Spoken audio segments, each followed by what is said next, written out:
Assalamu alaykum hörmətli görürmənlər. Şərq Türkistan avazının gündəlik xəbərlərini görüşünlərini qarşılayırıq. Tövəndə diqqətinizə xəbərlərimizin təfsili məzmunları bolsun.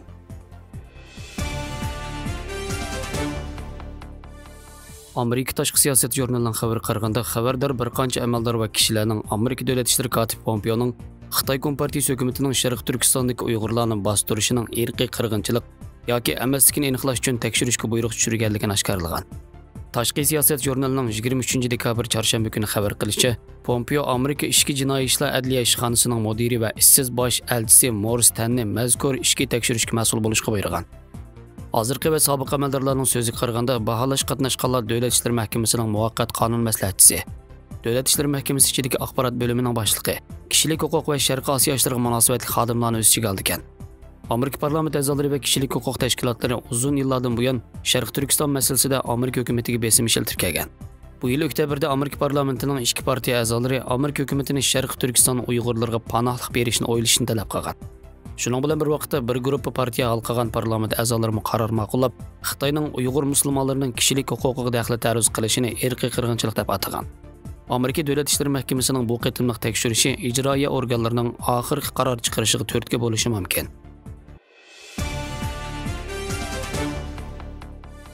Walkochis gazeti 23 dekabr chorshanba kuni undidor Xitoyning hamma joyida kuzatish quroliga aylandi nomli maqola e'lon qilib, danglik qo'llanishchan yumshoq detal undidor Xitoy Kompartiyasining ommani nazorat qilishiga, so'z nutqini tekshirish va o'qituvchilarni jazolash qurollariga aylanganligini amaliy faktlar bilan isbotlab bergan.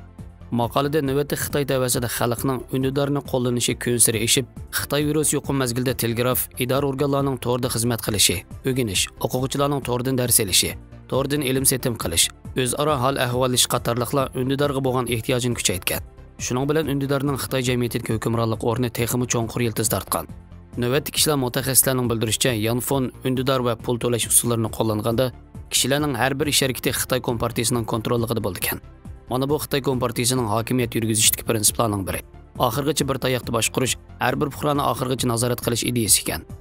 Maqolada kishilarning Xitoy Kompartiyasining undidorni nazorat qilish andisi sababidan bir qism abonentlar bu yilning beshida undidordan qaytish harakatini yo'l qo'yib, ko'pchilikni Xitoy kommunist hukumatining aralashishiga uchramaydigan chet el yumshoq detal supasiga ko'chishga chaqirgan.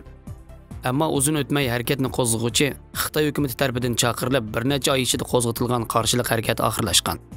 Undidor Xitoy Kompartiyasining xalq ommasini tubdan nazorat qilish quroli bo'lib, shaxsiy sonliq ma'lumot va aloqa uchurlarini to'plashdagi intayin kuchli quroli.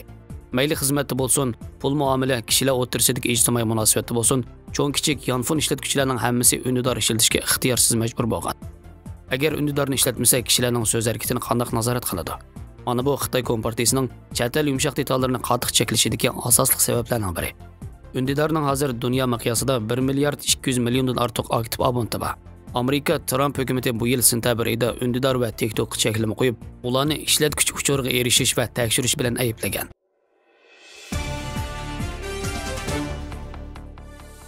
Amerika Tashqi ishlar ministri Mike Pompeo Amerikaning Sahroyi Kabirda konsulxona ichish musobaqasini ishga kirishtirganligini bildirdi. Pompeo bu vaqtda e'lon qilgan bayonotida prezident Donald Trumpning Sahroyi Kabirda Marokash podshohligining egilik huquqini e'tirof qilish e'lonining taqozzosiga asosan Tashqi ishlar ministrligi Sahroyi Kabirda Amerika konsulxonasini ichish musobaqasini ishga kirishtirganligini, buningdan boshqa yana internet orqali konsulxona xizmatlari doirasida to'r diplomatik faoliyatlarni boshlanganligini, to'r diplomatik mulozimat vakolatxonasi va keyinchi qurilgan konsulxona Amerika Qo'shma Shtatlarining Marokash turishliq elchixonasi qarashliq bo'lganligini, Washington hukumatining Marokash bilan Polisario fronti o'rtasida o'tkazilayotgan suhbatni qo'llaydiganligini bildirgan. Oldingi hafta diplomatik Kongo Jumhuriyati Sahroyi Kabirda konsulxona ochganligini e'lon qilgan. Amerika Qo'shma Shtatlarining bu qarori bilan birlikda Sahroyi Kabirda konsulxona ochgan yoki ochadiganligini uqtirgan davlatlarning soni 20 ga yetdi. Marokashning 1975-yili Ispaniyaning burunqi mustamlikasi bo'lgan Sahroyi Kabirni o'z territoriyasiga qo'shib olishidan keyin Algeriya qo'llayotgan mustaqillik tarafdori Polisario fronti bilan Marokash hukumati o'rtasidagi ziddiyat davomlashmoqda. Marokash rayonning o'z egilik huquqi doirasida qolishi lozimligini ilgari sursa, Polisario fronti Sahroyi Kabirning mustaqil davlat ekanligini ilgari surmoqda. Polisario fronti 1991-yili Birlashgan Davlatlar Tashkilotining murassachligida urush to'xtatish kelishimi hosil qilingan qadar Marokash davlat xavfsizlik kuchlariga qarshi qurolli kurash qilyotdi.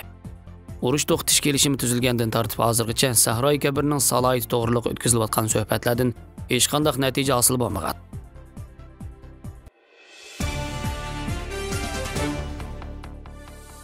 Qambar xonim 1922 yili Qashqarda Ahmad ismli san'atkor oilasi dunyoga kelgan bo'lib, sobiq Sovet ittifoqi mazgilida Olmuta usul maktabi, Moskva usul institutida o'qigan. 1939 yili Olmuta Qizil bayroq naqsh usuliga qabul qilingan. Shu yil yana Moskva muzik usul institutiga o'qish qabul qilinib, Kreml Saroy teatrxonasida sobiq Sovet ittifoqining artistlari bilan birga sobiq Sovet qurultiyidagilarga o'yin qo'yishga qatnashgan. 1941 yili Moskva muzik usul instituti chet elga o'yin qo'yishga chiqish uchun tayyorlik qilayotganda, san'at yetakchisi Qambar xonimga Sovet ittifoqining garajdonligiga o'tishni tavsiya qilib, bir parcha jadvalni bergan. Qambar xonim onasining yurtini seg'inib puchilnayotganligini ko'z oldiga keltirib, san'at yetakchisiga rahmat etib, o'zining vatanga qaytib ketishini umid qilganligini bildirgan. San'at yetakchisi Qambar xonimning qaroridan afsuslangan bo'lsa-mu, lekin uning vatanparvarlik qizg'inligidan ta'sirlangan. 1942 yil yozda Qambar xonim o'qish bitirish guvohnomasi bilan maktabdan mukofot bergan patifon va sim karovatni olib, onasi va qizi bilan birga vatanga qaytib kelgan. Qambar xonim vatanga qaytib kelgandan keyin oldi bilan Cho'chak san'at o'mikida ishlab, keyin Urumchi Uyg'ur madaniyat uyushmasining san'at o'mikida artist bo'lgan. 1943 yili Sharq Turkistonning milliy ko'rigiga qatnashib, Nimpada Ushshoq muqomi nomli usullarni yuqori mahorat bilan o'rindab, birinchi darajalik mukofotga erishib, Uyg'ur xalqining san'atkori deb ta'riflangan. Shuningdek keyin Qambar xonim xalqchilik san'atkorlardan o'zliksiz o'ginib, bir turkum usullarni ratlab ijod qilgan va o'rinlagan. Hozirgacha davomlashib kelgan taqs usuli, Nozirkom, Olmaxon, Qoryurg'a, Qashqar san'ati qatorliq usullar uning salmoq, nafis badiiy uslubini namoyon qilgan. 1947 yili Qambar xonim Sharq Turkiston yoshlar naqsh usul o'miki bilan birga Nanjing, Shanxay, Hangju, Tayvanga berib o'yin qo'yib, Tayvan bo'g'izining ikki tarafini zilzilaga solgan. Kishilar uni Uyg'ur guli, Tangritog' guli deb ta'riflashgan. Qambar xonim Tangritog' guli nomli filmida taqs usulini o'ynagan.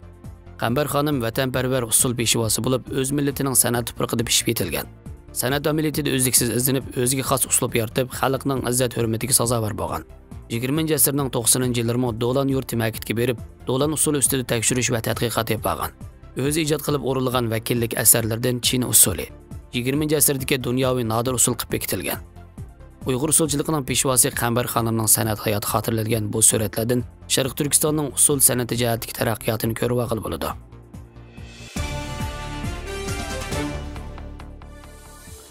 Xabarlarimizni yoqtirib ko'rganingizga rahmat. Ko'rishguncha omon bo'linglar. Xayr xo'sh, Allohga omonat.